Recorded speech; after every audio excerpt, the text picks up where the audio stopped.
Lift అడిగిన 45 ఏళ్ల వ్యక్తిని కారులో ఎక్కించుకున్న నలుగురు యువకులు అతన్ని లైంగికంగా వేధించి దారుణంగా హత్య చేశారు. ఈ దారుణ ఘటన హైదరాబాద్ నాచారంలో 3 రోజుల క్రితం చోటు చేసుకుంది. ఈ హత్యలో పోలీసులు కీలక విషయాలను కనుగొన్నారు.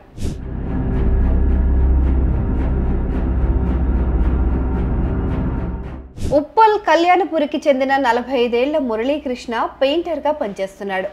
ఈ నెల 2న రాత్రి 9 గంటల సమయంలో జిల్లెలగూడలోని తన సోదరి ఇంటికి వెళ్లిన ఆయన అర్ధరాత్రి 12 గంటల సమయంలో తన ఇంటికి బయలుదేరాడు. 1 గంట ప్రాంతంలో ఎల్బీ నగర్కు చేరుకున్న అతను ఉప్పల్ కళ్యాణపురికి వెళ్లేందుకు వాహనం కోసం ఎదురు చూస్తున్నాడు. అదే సమయంలో అటువైపుగా వచ్చిన ఒక కారును ఆపి ఉప్పల్ రింగ్ రోడ్డు వరకు లిఫ్ట్ ఇవ్వాలని కోరాడు. ఆ కారులో నాచారం రాఘవేంద్ర నగర్కు చెందిన మహమ్మద్ జునైద్ అలియాస్ జాఫర్, షేక్ సైఫుద్దీన్, పొన్నా మణికంఠతో పాటు మల్లాపూర్కు చెందిన ఒక మైనర్ కూడా ఉన్నాడు.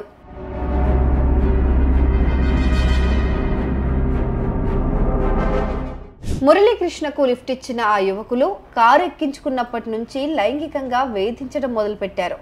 యువకులు వేధింపులకు పాల్పడుతూ ఉండగా పెయింటర్ సహకరించకపోవడంతో అతనిపైన దాడి చేశారు.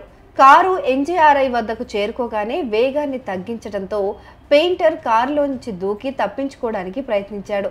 కానీ ఆ ప్రయత్నం విఫలమైంది. యువకులు అతన్ని పట్టుకుని బలవంతంగా మళ్లీ కారులో ఎక్కించుకుని నాచారం ఇండస్ట్రియల్ ప్రాంతానికి తీసుకెళ్లారు. అక్కడ నిందితులు అతనిపై కత్తితో ఏకంగా 8 సార్లు పొడిచి దారుణంగా హత్య చేశారు. మురళీకృష్ణ చనిపోయి ఉంటాడని భావించి ఆ నలుగురు యువకులు అక్కడి నుంచి పరారయ్యారు. ఇందుకు సంబంధించిన సీసీటీవీ ఫుటేజ్ ని కూడా పోలీసులు విడుదల చేశారు.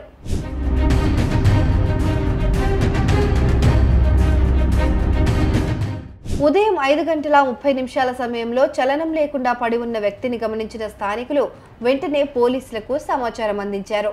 పోలీసులు పెయింటర్ని ఆసుపత్రికి తరలిస్తుండగా తనను 4 యువకులు లైంగికంగా హింసించారని చెప్పి మరణించాడు.